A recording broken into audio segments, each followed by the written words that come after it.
Juste avant que la vidéo commence, tu dois absolument savoir que tu peux récupérer une formation gratuite Assure ton bull market comme un pro et en plus de ça un accès VIP au contenu exclusif. Défile dans la description de cette vidéo, clique sur le premier lien juste ici, clique sur obtenir gratuitement, remplis ce formulaire, trade sur notre plateforme partenaire BitGet et obtiens le contenu VIP qui te permettra de trader à mes côtés en suivant mes stratégies et un accès VIP sur mon Discord. Également, tu recevras automatiquement mon top 5 altcoin pour 2024. Tu peux retrouver une vidéo qui t'explique tout dans la description. Juste ici, bon visionnage. Bonjour à tous, j'espère que vous allez bien. On se retrouve pour le brief du vendredi 29 mars 2024, dernier brief de cette semaine. On se fera un point BTC, ETH et également vous avez choisi en commentaire de faire gagner VeChain. Ici, hop, je vais juste clean le graphe pour partir de quelque chose de clean. Et du coup, je remets en jeu Chronos, qui est beaucoup revenu en commentaire ces derniers jours, contre Pit. C'est à vous de choisir entre Cro et Pit pour l'analyse du coup de lundi et le gagnant, je l'analyserai. Alors, le Bitcoin qui est toujours un peu dans ce range dans lequel on est en train de créer en fait entre le dernier plus haut qui a été trouvé à 71 900 et la zone des 68 300. On avait vu ensemble qu'il y avait de grosses probabilités de chasser les stops dans l'imbalance ici pour faire de la continuation et c'est ce qu'on est en train de faire. Pour moi, tant que le BTC ne perd pas le support ici qui a été réintégré, quand on a fait la déviation réintégration, je pense toujours qu'on ira très probablement chasser l'ATH, ok. D'ailleurs, demain, je sors une vidéo sur l'order flow et dans cette vidéo, j'en profite pour vous donner un point de vue en fait du côté du Bitcoin, d'un point de vue order flow. Donc, n'hésitez pas à checker tout ça demain. Ça sortira demain matin à 8 h, mais bon, vous pouvez regarder ça quand vous le voulez. Et oui, pour revenir sur Bitcoin, donc pas beaucoup de changements pour moi au niveau du BTC. Je rappelle que tant qu'on ne réintègre pas la structure daily ici, sous les 67 600, c'est plutôt haussier. Et l'objectif, ce serait d'aller récupérer les stops et les liquidations qui sont en train de s'accumuler au-dessus des 73 900 $. Je vous remontre ça ici. Hop, il y a un gros cluster de liquidation qui nous attend, que le marché va probablement déclencher s'il ne se retourne pas au niveau de cette zone de prix. On pourrait faire un sommet descendant. C'est pour ça qu'il faut surtout pas réintégrer le breakout. Si on fait ça, pour moi, ça confirmera le sommet descendant et il y aura de grosses probabilités derrière d'aller chercher sous les 59 000 $. Tant qu'on ne réintègre pas, perso, je vise plus haut, au-dessus de l'ATH en des 74 000 $. En H4, c'est exactement la même chose. Et ici, en petite unité de temps, on voit qu'on est en train de travailler toute la zone d'imbalance ici. Sur le dernier dump, on a tenté de la casser, mais ça a vite été réintégré. Pour l'instant, le marché n'arrive vraiment pas à s'installer au-dessus, donc ça devrait travailler cette zone pendant la session US. Ce que je vois à court terme, c'est une zone de stop assez évidente qui va se faire déclencher parce qu'on a le plus bas ici de la session asiatique, on a le plus bas de la session de Londres d'hier, et là on a tous les stops qui sont intacts. Donc il y a de grandes chances qu'aujourd'hui le marché aille déclencher ses stops sous les 70 200 $. Une fois que ces zones de stop sera déclenchées, là il faut retrouver de la force pour ensuite aller faire de nouveau plus haut, tout simplement. Donc, ce serait peut-être la zone à déclencher pour retrouver un petit peu du jeu sur le BTC. Même en H1, on voit bien ici la zone. Hop, on voit qu'il y a beaucoup de stops qui sont intacts dans cette petite zone d'imbalance. Il y a tout ce qu'il faut pour continuer de faire ce mouvement ou même d'aller combler un peu plus bas la dernière imbalance qui reste entre 69 600 69 400 pour ne rien laisser ici et continuer de monter. Mais dans l'idée, pour moi, ça reste haussier. Le mouvement reste haussier. Et les invalidations, on les a vues, c'est en cas de réintégration des structures. Donc pas plus de choses à dire pour Bitcoin, on peut aller sur Ethereum directement, parce que ça n'a pas beaucoup bougé depuis hier, il ne se passe pas grand chose. Je tiens à vous rappeler, j'en ai parlé avant-hier, ou hier je sais plus, mais hier on a eu justement normalement les résultats ici du PIB, le marché n'a vraiment pas bougé, le marché s'en fout. Alors, 28 mars, consensus 3.2, actuel 3.4, donc le PIB américain qui est toujours en croissance ici. Donc c'est un peu relou pour Powell, ça risque compliqué pour eux de baisser les taux avec un PIB qui est toujours en croissance parce que il y a une économie qui est toujours croissante, un marché américain qui est au plus haut, une inflation qui stagne, donc c'est très compliqué pour eux de baisser les taux pour le moment. Et bien sûr, la chose la plus importante aujourd'hui, ce sera le core PCE et également le speech de Powell. Donc je suis en UTC plus 1, donc core PCE super important, c'est 13h30 cet après-midi. Et le speech de Powell, ce sera 16h30. Donc attendez-vous à ce que le marché soit assez volatile et qu'on aille nettoyer beaucoup de zones de stop un peu dans tous les sens sur le BTC, donc faites assez attention.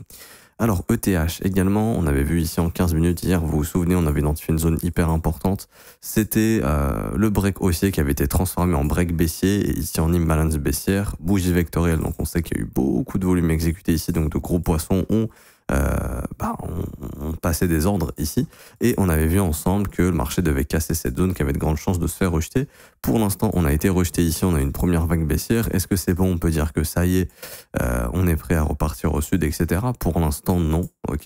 Ce à quoi je pourrais m'attendre, c'est un nettoyage de ce creux ici et ensuite une poussée des prix pour essayer enfin d'aller casser cette zone et pourquoi pas de continuer d'aller plus haut. Je rappelle que ETH, c'est un peu un copier-coller de BTC. Pour moi, tant que BTC n'intègre pas sa structure, ETH devrait suivre et on voit ici qu'il a parfaitement maintenu son imbalance. Donc en théorie, il devrait être assez fort pour pouvoir aller chercher un petit peu plus haut, au moins pousser dans la zone de rechargement de short, voire pourquoi pas s'offrir un nouveau sommet. Je rappelle ici, on a les zones de stop et de liquidation. On a une énorme zone de stop ici aux 3420 $. Donc si jamais la zone que je vous ai montrée tout à l'heure nous repousse bien et qu'on n'a pas de force, on ira probablement chasser tous ces stops ici. En revanche, si là on a de la force et qu'on arrive vraiment à s'affranchir de la zone, vous voyez, il y a un plus haut daily, 2, 3, 4, il y a énormément de stops. Il y a une grosse zone de liquidité ici au niveau des 3812 $. J'en parle depuis quelques temps et pour moi, j'ai l'impression que le marché est vachement attiré par cette zone pour aller la déclencher. Tant que je ne verrai pas de retournement, je m'attends à ce qu'on monte dans les 3800 $ du côté de TH. Donc ça voudrait dire que le Bitcoin aussi, lui, continue de monter. Mais voilà, on surveille bien cette zone. Hein. Pour l'instant, on a été rejeté pas mal ici. On en avait parlé, c'était une zone importante. Je suis pas étonné d'avoir un rejet. Il faut juste que ça commence pas à nous former quelque chose de baissier. Il faut vraiment mettre la pression sur ce niveau et le casser pour aller chercher la fameuse zone des 3812 $ juste ici. Pour ceux qui se demandent, hein, ça correspond à quoi ici? Asia, KZ, etc. En fait, si vous voulez, c'est les plus hauts et les plus bas de session. Donc, session de Londres, session asiatique, session américaine. Et en fait, on regarde pendant la session asiatique où est-ce qu'on est le plus haut. Et ce qu'il faut savoir, c'est que généralement, le marché, d'une session à l'autre, peut chasser une des deux bornes, voire les deux bornes, c'est-à-dire le plus haut de la session asiatique et son plus bas avant de reprendre une direction. Donc là, on a le plus haut. Par exemple, en attendant la session US ou pendant la session US, ce qui se passe généralement, c'est on peut aller chasser le plus haut de la session asiatique, ensuite on va chasser le plus bas. Et après, on prend une vraie direction. Donc si c'est haussière, on peut faire ça. Ok. Par exemple, ici, vous voyez, on avait le plus bas de la session de Londres, on est parti le chasser et ensuite on est parti chasser le plus haut de la session de Londres, tout simplement. Je peux vous trouver des exemples comme ça, hein, j'en ai plein, honnêtement. Ça marche même avec les plus hauts et plus bas de session US, mais ça fonctionne très très bien avec les plus hauts et plus bas de session asiatique. Franchement, ça fonctionne très bien. Comme ici, par exemple, on est parti chercher le plus bas de la session asiatique et ensuite, une fois qu'on a fait ça, on est parti chercher le plus haut de la session asiatique ici avant de se retourner. Donc ça fonctionne assez bien. Et pour finir, du coup, le VeChain. Alors, je suis en weekly ici, donc une bougie, c'est une semaine, ok, de trading, de cotation. Et donc, on est sur, pour moi, quelque chose d'haussier sur le VET ici. Depuis ce W weekly, on a clairement repris une tendance haussière, dynamique haussière. Le marché fait des creux et des sommets ascendants. Donc c'est plutôt positif, hein, sommet ascendant, creux ascendant, sommet ascendant. Donc pour moi, tant que le marché déjà ne réintègre pas le dernier sommet, on est sur un momentum qui est assez fort. Le momentum, c'est quoi pour les nouveaux? Le momentum, c'est la force du mouvement. Ok. Donc vous avez la tendance et vous avez tendance là dynamique, hein, donc c'est le comportement du prix. Donc est-ce qu'il est haussier ou baissier ou est-ce qu'il range? Ok, donc là il est haussier, il range pas du tout. Et son momentum, c'est la force du mouvement. Mon marché peut monter doucement comme ça. Donc ça, c'est un momentum qui est faible. Et mon marché peut monter très fortement. Ça, c'est un momentum qui est fort. VeChain a un momentum qui est fort. C'est-à-dire que pendant les dips, il est censé être fort. Enfin, il est censé bien tenir les dips, comme là, ça a été le cas, et recover assez vite. Et il est censé aussi faire de nouveaux sommets assez rapidement. C'est exactement ce qu'on a. Donc pour moi, déjà, tant qu'on ne réintègre pas la zone de sommet précédent, on garde toujours ce momentum assez fort ici, ce qui est le cas. Donc, objectif sur VeChain, c'est de rapidement aller chercher un nouveau sommet. Également, l'imbalance haussière du breakout précédent a parfaitement été maintenu. C'est la zone de dip parfait. Peut-être qu'on est venu chercher une zone de rechargement, mais je doute. On est venu taguer les 61,8, parfait pour faire de la continuation. Pour moi, VET a tout ce qu'il faut pour techniquement tenter de continuer de pousser. Ce qui serait très baissier sur VET, malheureusement, c'est de former un sommet descendant comme ça. Alors là, ça sera inversion de la dynamique et on aura probablement un gros retracement ici, voire peut-être même une reprise baissière direction sous ses plus bas ici. Ce serait négatif. Mais honnêtement, c'est vraiment pas la chose la plus probable à mes yeux. Pour moi, VET a très bien réagi ici sur ses prises de stop une première fois, une deuxième fois, une troisième fois. Donc là, c'est très bien. Donc pas plus de choses à dire pour moi sur VET ici en daily. Honnêtement, je pense qu'assez rapidement, on peut aller chercher un nouveau sommet. Bien sûr, il y a le Bitcoin. Si Bitcoin décide de reprendre une correction, VET reprendra une correction et ce sera important de voir comment le marché peut tenir justement ces imbalances. Mais ce qu'il faut comprendre, c'est que techniquement, tant que le creux weekly ici est maintenu, pour moi, VET est haussier. Donc, imaginons que on puisse faire ça, mais il y a toujours le moyen de pouvoir faire ça derrière et je pense que ce serait la chose la plus probable. Imaginons même si VET fait une structure baissière, je pense qu'il l'avalera assez rapidement pour faire quelque chose comme ça, ok? Parce qu'on ne viendra pas casser ce creux ici, il sera intact et ensuite on ira trouver un nouveau sommet à mes yeux. Donc pour moi, VET toujours haussier, donc si vous en holdez, plutôt intéressant. Quels seraient les objectifs de prix? Alors, prochaine zone pour moi que je trouve intéressante, ce sera au-dessus de cette mèche ici dans l'imbalance. Donc, je pense que le prochain objectif, c'est entre 6,4 et 6,6 centimes. Je pense que le marché va aller chercher ces zones dans les prochaines semaines. Ensuite, une fois que ça c'est atteint, on aura de grosses zones ici à venir déclencher au-dessus de ces swing highs. Mais il y a de grandes chances que le marché vienne déclencher au-dessus des 9 centimes et ensuite au-dessus des 10 centimes. Ensuite, on verra, parce que là, ça va commencer à se corser un petit peu, parce que je pense qu'on commence à... Voilà, on est proche du premier arrêt. Donc, VET, je pense que pendant ce bull run, il va au moins pousser jusqu'à 11 centimes, 10 centimes. Okay. Ensuite, on verra s'il a le jus pour faire un nouvel ATH et puis partir dans un nouveau cycle haussier, comme il l'avait fait ici à l'époque, hein, dans quelque chose de très haussier. Ça reste à voir.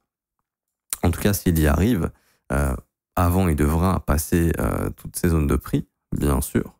Donc là, on aura une zone importante entre 13 et 14. Tout ce que je vous dis là, c'est des zones de profit. Hein. Pour moi, si vous avez investi, là, il faut prendre un petit TP, petit TP, petit TP, petit TP. Ensuite, également, TP dans la zone de rechargement de short au-dessus du dernier swing high ici, donc au-dessus des 18 centimes. D'ailleurs, il y a même la possibilité de tout vendre ici parce que ça va être une zone importante en fonction de ce que fait le prix. Imaginons que votre marché, voilà, il monte tranquille. Et puis ici, il commence à faiblir. Là, ça serait un bon moyen de se barrer parce que ça pourrait clairement être une zone de top. Ok, la zone de rechargement de short est la zone dans laquelle le marché peut faire un top avant d'aller faire un nouvel ATH. C'est vraiment la dernière zone de top généralement où on se retourne avant d'aller faire un ATH. Si on ne se retourne pas ici, très généralement, on fait un nouvel ATH. Et du coup, en cas de nouvel ATH, tout simplement, on ira casser les 27 centimes et du coup, ça performera. Et en cas de nouvel ATH, à ce moment-là, le prix viendra très probablement déclencher ici, pourrait venir déclencher la zone des 44 centimes à 54 centimes de dollars. J'ai pas plus de choses à dire pour VET.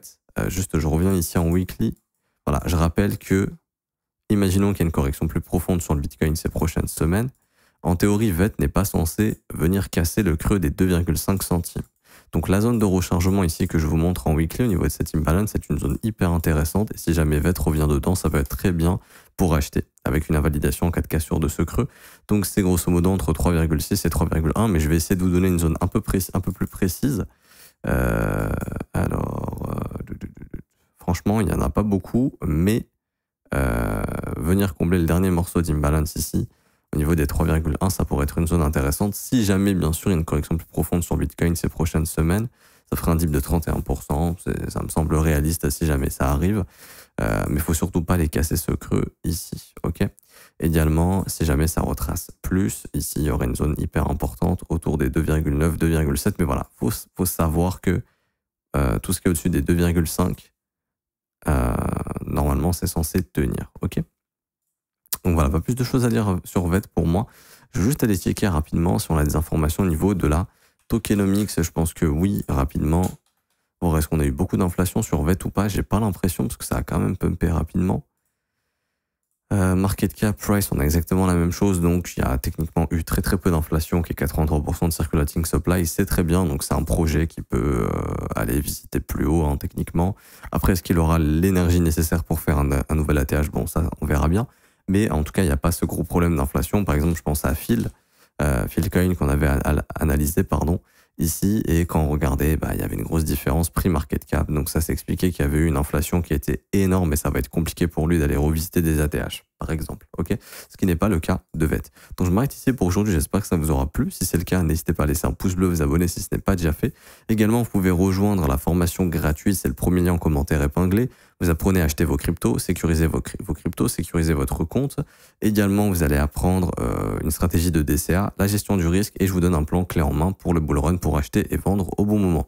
Également, vous pouvez rejoindre le VIP, donc ça c'est le deuxième lien en commentaire épinglé, c'est une vidéo dans laquelle je vous explique tout, c'est 100% gratuit, il n'y a rien à payer. Pour faire simple, le VIP, c'est un suivi de trade, c'est des trades qu'on vous envoie que vous pouvez suivre. Également, c'est des opportunités qu'on surveille qui sont partagées dans le Discord, des market reviews dans le Discord et également des vidéos exclusives que je vous envoie par mail. Ok, tout ça c'est gratuit, il n'y a rien à payer, c'est là pour vous aiguiller, que vous puissiez également être épaulé à nos côtés et ça 100% gratuitement.